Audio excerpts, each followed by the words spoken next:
Hi, today we are talking about myths and misconceptions with adolescents. And the type of myth or misconception I want to talk about today is description, as in descriptions of people. And Merriam-Webster defines description as a noun, which is a statement or account giving the characteristics of someone or something. And with that, you may be thinking label. I do not like the word label in this context because label is a bit of a buzzword.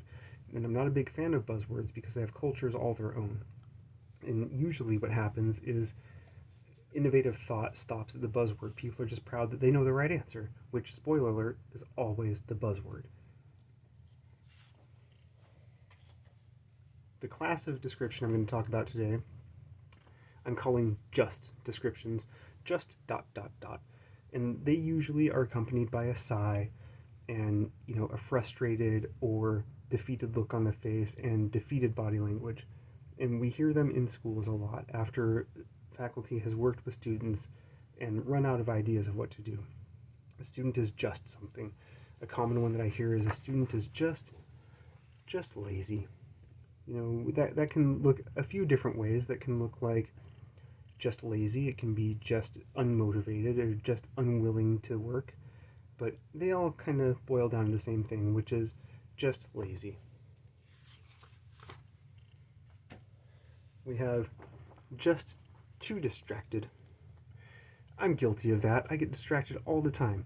Here, our friend the bee, let's name her Beatrice, has gone right past the pretty flowers to the shiny thing, which is distracting her and getting all of her attention. Me and Beatrice are the same. We also hear faculty members who may have dealt with some of our students on a repeating basis in often disciplinary settings that will develop opinions about the students where they're just a not nice name. Sometimes that involves swear words, sometimes not. It's always the same thing though. It's basically that after repeated attempts to work with the student and they've shown a lot of resistance and the faculty member is out of ideas and just frustrated with the whole scenario, the student is just a blank. There are other ones that we hear out. We hear that a student just won't listen or just won't pay attention, or that a student has just given up, or a student is just too hyper. I heard that one a lot when I was a kid. People would say that about me. I was too distracted, I was too hyper, and they talked about wanting to put me on medication. I didn't end up on medication. We also, if we think about it, we can see that our students can pull the old Uno reverse card on us. And they can do the just descriptions about us, too. Students may say that we just don't pay attention. Students may say that we just talk too much. Students may say that we just aren't engaging.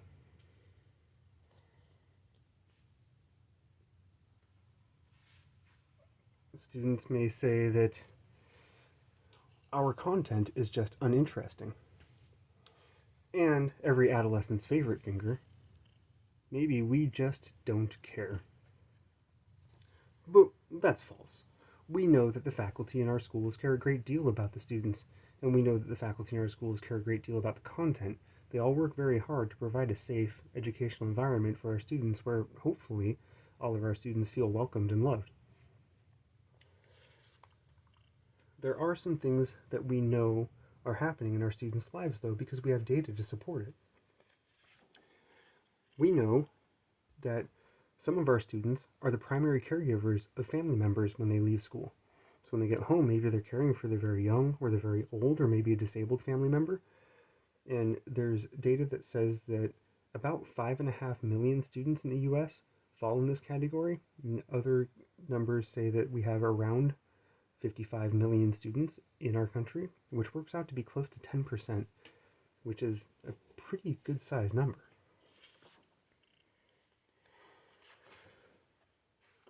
We know that a lot of our students experience abuse on an ongoing basis. We have physical abuse, we have sexual abuse, we have mental emotional abuse, and we have neglect.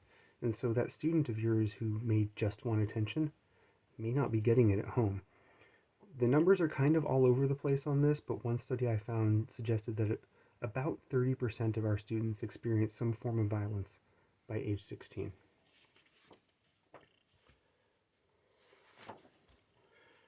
We know that our students may suffer from substance abuse issues. Now, those kind of come in two broad categories. Those are illicit drugs and alcohol. And there's data that says that close to 3.5% of our students may experience drug dependence, and 2% may experience alcohol dependence. And either one of those things would contribute to a student having a lot of trouble focusing or paying attention. Also, incidentally, one myth about these guys, that's an Amanita muscaria, is that the hallucinogenic compound is muscarine. It's not. It's something called ibotenic acid. And that doesn't scale with the mushrooms, so a very small mushroom may have a lot, and a very large mushroom may have a little. Also, these things that everybody calls warts, those are actually veil remnants. When the mushroom starts, it's enveloped in a veil, and when it grows and the cap spreads, little bits of that veil remain, which cause those kind of warty looking things. That was a bit of a digression. Let's keep moving. We know that our students suffer interpersonal conflict. We know that because they're humans. And we all experience interpersonal conflict, and any of us can think about a time where we've had a conflict with a loved one that was really upsetting, that makes it nearly impossible to focus on work or school or whatever other responsibilities you may have because you're too concerned about the outcome of that conflict. Incidentally, in this conflict, that guy gets the last word. We know that a lot of our students experience homelessness.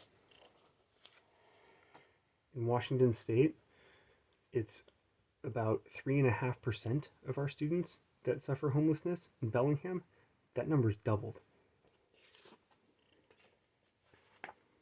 We know that a staggering number of our students experience sleep deprivation problems.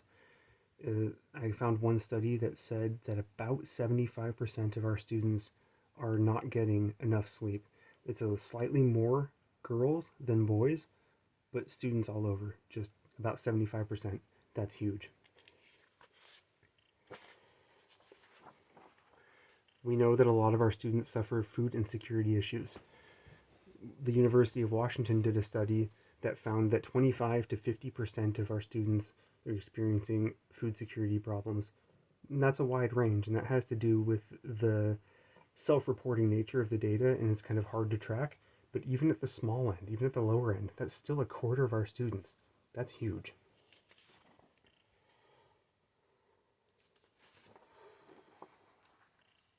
We know that our students suffer from low income and poverty issues.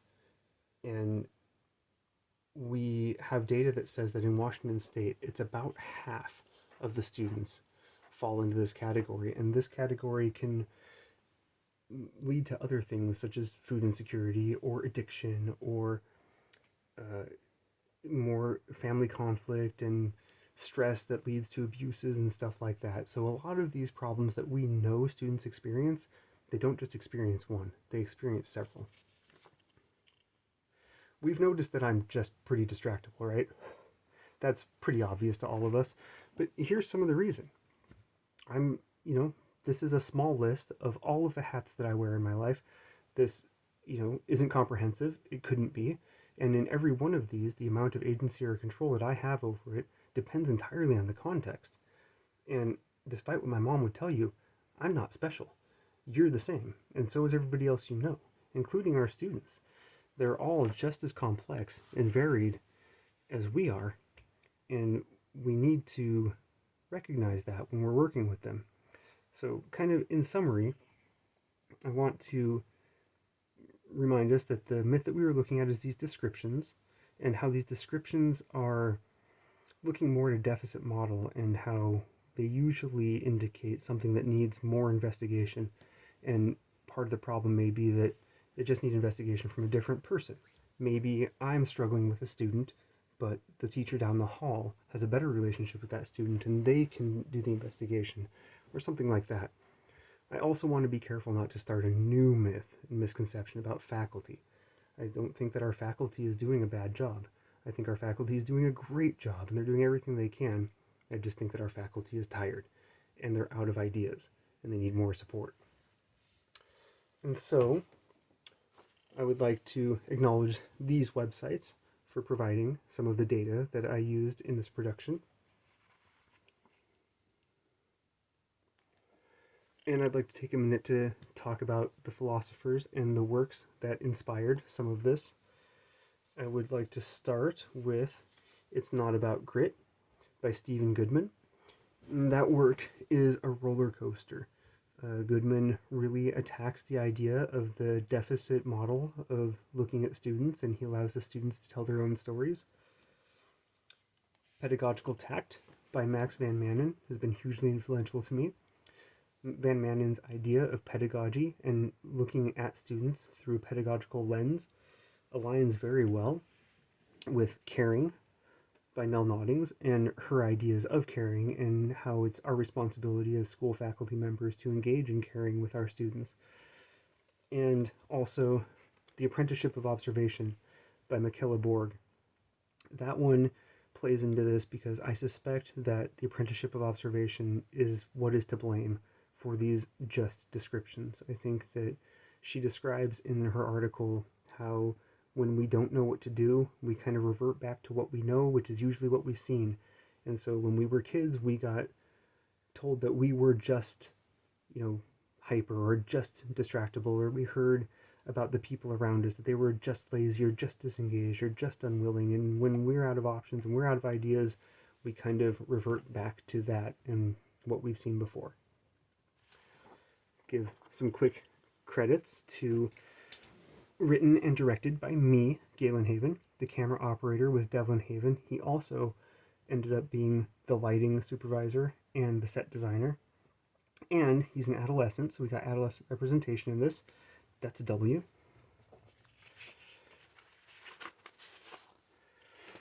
And so, in closing, I would just like to remind everybody that we're all just doing the best we can to get through life.